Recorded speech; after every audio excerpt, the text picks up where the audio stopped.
নুরু, পুষি, আয়েশা, সফি সবাই এসেছে।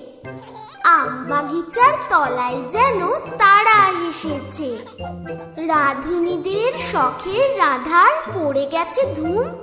বৈশাখ মাসের এই দুপুরে নাইকো কারো ঘুম। বাপ মাতাদের ঘুমিয়ে আছে এই সুবিধা পেয়ে। বনভোজনে মিলেছে আজ দুষ্টু কটি মেয়ে। কেউ এনেছে আঁচল ভরে কুড়িয়ে আমের গুটি, নারিকেলের মালার হাড়ি কেউ এনেছে দুটি।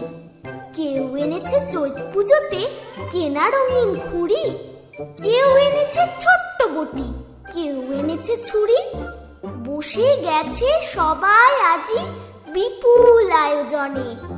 ব্যস্ত সবাই আজকে তাদের ভোজের নিমন্ত্রণে। কেউ বা বসে হলদি বাটে, কেউ বা রাঁধে ভাত, কেউ বা বলে দুধ তুড়ি ছাই পুড়েও গেল হাত। বিনা আগুন দিয়েই তাদের হচ্ছে সবার রাধা, তবু সবার দুই চোখেতে ধোঁয়া লেগেই কাদা। কোরমা পোলাও কেউ বা রাঁধে, কেউ বা চাখে নুন।